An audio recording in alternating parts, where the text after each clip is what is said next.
Hello, everyone. You all work with me. I'm Samantha Soto. I'm doing this teaching project for my teaching strategies class, and I'm going to record it because if I record it, I get more points. So I'm going to go ahead and we're teaching nasogastric tube placement, removal maintenance for the bedside nurse. So I'm just going to kind of follow through with the slides, which you guys have in your packets. I gave you some notes, some little place there so you can take your notes. Please stop me and ask questions, and we'll try to get through this as fast as possible. And then I'm also going to, we'll do a demo together, okay? Of actually trying to insert the tube, and we'll see what time allots. We'll see what time allots us for, okay?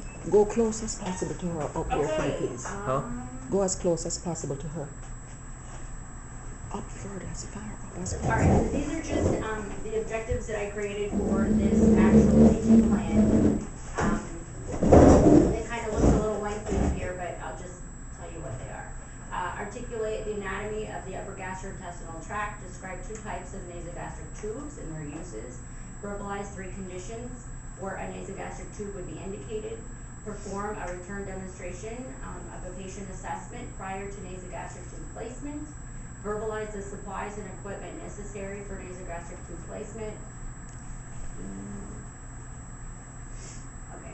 Demonstrate a suction setup. Perform a return demonstration of patient education on the nasogastric tube placement. Perform a return demonstration of nasogastric tube insertion, security, and removal. List 2 methods to verify correct nasogastric tube placement. Describe maintenance of the nasogastric tube. List 3 documentation methods, and list 2 expected and 2 unexpected outcomes for the course of nasogastric tube placement. A little louder, please. So just, the anatomy for this sort of issue is simple. You know, when I think about the anatomy that I have to learn for other things, basically, you know, you have to know your nasal cavity, your nares. You have to know your oral cavity, you know, your mouth. Everything connects in the back. Over here. The glottis, the trachea versus the esophagus. Okay. And then this is the sphincter, the top sphincter of the stomach, and then your stomach. And obviously the lungs would be important to know for this procedure as well. These are what nasogastric tube looks like, what they look like. Actually, this slide was supposed to be over here. These are just some pictures, but I did put several out there for you guys. You can open them, you can look at them. There's different sizes. This one is the one that I figured we could use to practice with because I think it's the smallest, I believe. These guys go by, this is a 16th, so he's kind of a medium size. But there's a 14, there's an 18, and then there's some dog pops in there. Some, What is that one called, please? These are the Salem socks. I'm going to go through those in a minute, and I'll talk to you about why we choose the different ones. Do we have them all on the floor? No, we don't. That's, yeah, because I was supposed to put one in very recently, and I just struggled to find it. No, actually, some of these I did have to run over to ICU and grab. They have everything. They have everything. So, all right, the next slide. Okay, conditions requiring nasogastric tube placement. So, stomach decompression for small bowel obstruction, such as an ileus. I think we've kind of all heard of that word by now, ileus. Okay. Gastric contents evacuation, such as an overdose or a hemorrhage. So, you know, if somebody OD'd, comes into the ER, or even children that might have eaten something poisonous, you know, sometimes they will evacuate. The gastric lavage is another method. Let's see, sampling of gastric contents for analysis, medications and fluids, and feedings. She's sick.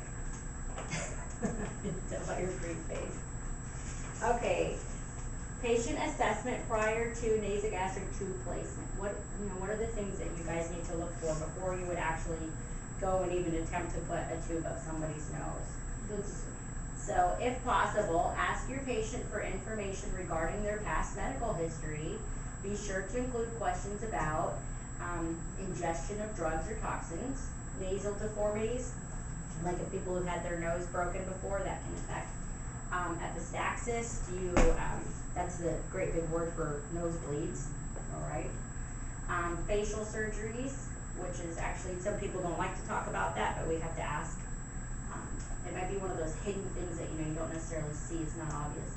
Trauma facial or head, trauma to your face or your head. Sinusitis, transsphenoidal pituitary resection. That's where they go up into the brain through your nose. Okay, that way. And sometimes they do sinus surgeries, they'll go up through your nose that way too. So obviously, if somebody's recently had something like that, we don't want to be going up their nose. History of basilar skull fractures, varices, that's another important one, the esophagus. And then recent esophageal or gastric surgeries. Okay, this is just a little bit more on your patient assessment. Please note signs and symptoms such as abdominal distension, nausea, vomiting, absence of bowel sounds, or even, I'll put that up there because I sound nice. Absence of bowel sounds, maybe it's important, right? And note last bowel movement and type. That's why it's so important when you guys do your assessments every morning, you ask the patient, when you assess the bowel sounds, when was your last bowel movement? And is that normal for you? Some people 3 days is normal. I think a little bit more than 4 to 5 days is kind of not, hitting the normal on that. And type, they'll know, are they constipated? Trust me, most people know when they're constipated, and that would be important to know as well. First and foremost, most important thing is that you have to have an order in order to put in a nasogastric tube. You can't just go do it. So if the physician gives you a verbal order, that's good, that qualifies, you can go back and write it later, if it's something that's emergent, but you must have orders from the physician, okay? Just a reminder, don't forget to write them. Supplies and equipment is basically everything that